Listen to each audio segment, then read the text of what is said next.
Hi, welcome to the Black Experience Japan's Melanated Files. The purpose of this series is to highlight the black people living in Japan.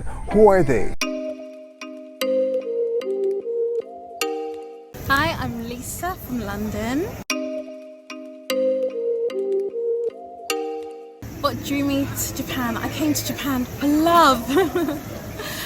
My husband's Japanese and we have two little boys, and we decided to come because London's kind of crazy at the moment and Japan seems to be a safer place.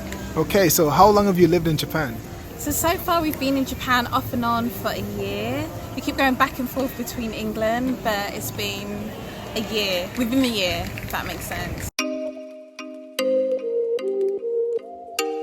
I just want to make Japan something amazing as I can make it, because I had all these ideas about, Japan is going to be something totally different from what I've ever known in my whole entire life.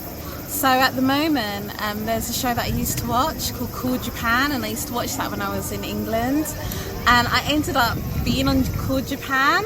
So I feel like Japan is the kind of place where if you investigate and you research and you really try hard, you can make I know it's going to sound cliched, but you can make your dreams come true. But you really have to work at it, and you really have to realise that Japan is not the place that you have in your head. It's a real place, and it's a real environment, and it has rules and it has regulations.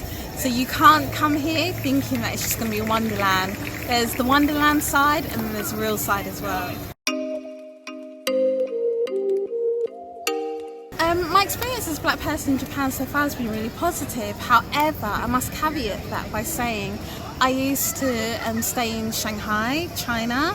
So I was used to people taking pictures of me or people being interested in me, whereas I notice a lot of black people, they get upset because someone's going to take a picture of them. Well, duh!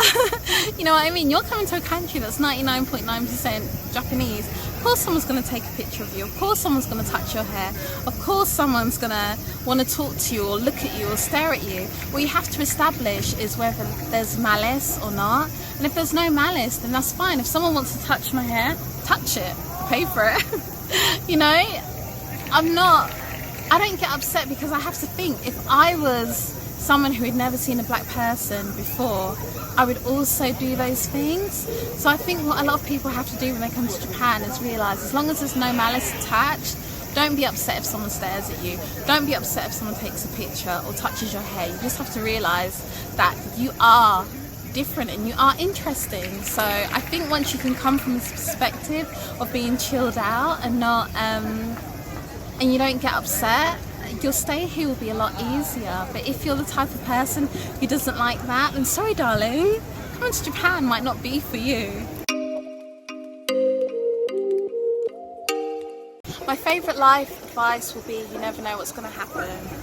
And the reason why I say this, and it's very personal, but it might help someone who's out there, I was told that I couldn't have kids, and it really affected me very deeply. And there were times when it was really hard. I'm not going to lie, I was like on the floor crying like, oh God, why? You know, like proper sobbing, you know, you got snotty tissue out and everything. And then against all the odds, I was able to give birth to twins. And even my doctors were like, what? Like, what? You know? And it didn't happen overnight. It took many years of wishing and hoping and praying, but it happened, you know? So I would say to someone, the darkest moment is just before the dawn. That's it. The darkest moment is just before the dawn. You know, if you had told me that I was going to have twins, you know, and I was told I couldn't have any kids 6 years ago, I would have said, haha, you're crazy, that's never going to happen, why are you so mean? And now look, I'm blessed, I'm truly blessed. So I would say to anyone who's going through a dark patch or a rough patch, you honest to God, you don't know whether you believe or you don't believe, whatever, I'm not about, that's your personal decision, but just know that you never know what's going to happen in life. There are so many people who went through trials and tribulations, and you never know their backstory. So I would say to anyone, it might be pertinent to someone, it might not be to someone else. if you're going through something, always realise there's another side, there's another country even. You know, if you're going through stress in this country, maybe go to a different country. If you're going through stress in that country, maybe go to another. I know it's not always that easy, but I'm just saying that there's always a way. And there's so many people here that, you know, they had so much going on in their life back home, and they came here and they had like a refresh. So I say for me, Japan was like a refresh, even though I had an amazing life, darling. You know, it was nice to come to a different country and see a different perspective. I really believe that going to a different country can just open your mind, and it also helps you to know yourself as a person.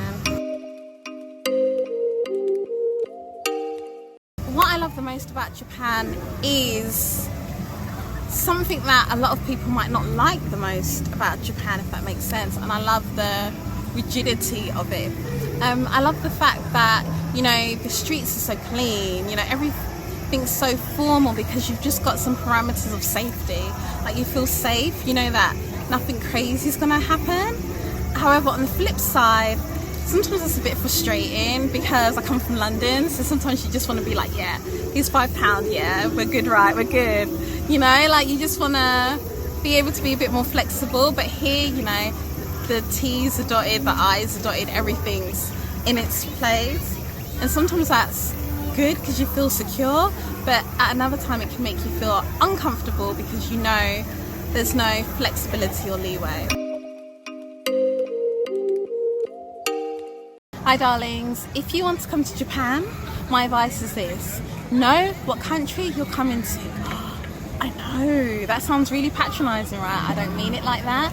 But I have friends who've come to Japan and they're like, oh, Japan, Japan. And I'm like, yeah, Japan, Japan. And they're like, oh, where's the prawn crackers? And I'm like, it's Japan. Or they're like, oh, BTS. And I'm like, it's Japan.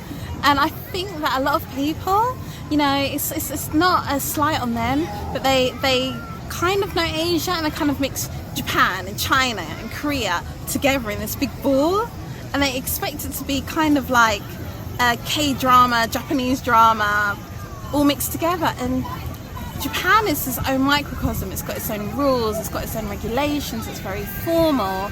You know, it's not what you see on TV. It's not what you see on TV. It's an amazing, amazing place, but it's not what you see on TV. So my point is, you have to know if your personality will be suited to a country that has lots of rules, there's lots of regulations. You're going to be one of the only black people here. You're going to get upset if someone touches your hair. If you are, then you know, you have to really realise that you cannot get upset if someone takes an interest in you because you're so different from what they would have seen. And if your personality cannot adapt to that and you're not easygoing, Japan will be a difficult place for you. So I would say come, you know, explore the world, but know what part of the world you're coming to. Amazon is your best friend, right? I like here because, as you can tell, darlings, I like to change up my look all the time, whether it's being brunette, whether it's being natural, whether it's not. You know, Amazon is your friend. They've also got a thing called iHerb here where you can get like Sheer Moisture. I know, controversial, but Sheer Moisture and all those other brands. So what I would suggest is, if there's something that you really like and you really need, put that in your suitcase. More so, not worry about the hair products because you can get that on, like I said before, iHerb, but worry about your beauty products. Like, I've gone into MAC and I've said, hey MAC, you know, my skin type's different, can you order in my colour? And they're like, haha, no. So really, I would worry more about stocking up on your makeup. That's the hardest. And also because, you know, if you order it online, you won't know the swatches, you won't know what it's going to look like on you. So I would say focus mostly on makeup. If you're natural, you can get your shea butters again online, iHerb and so forth. But really, your makeup you want to bring from home.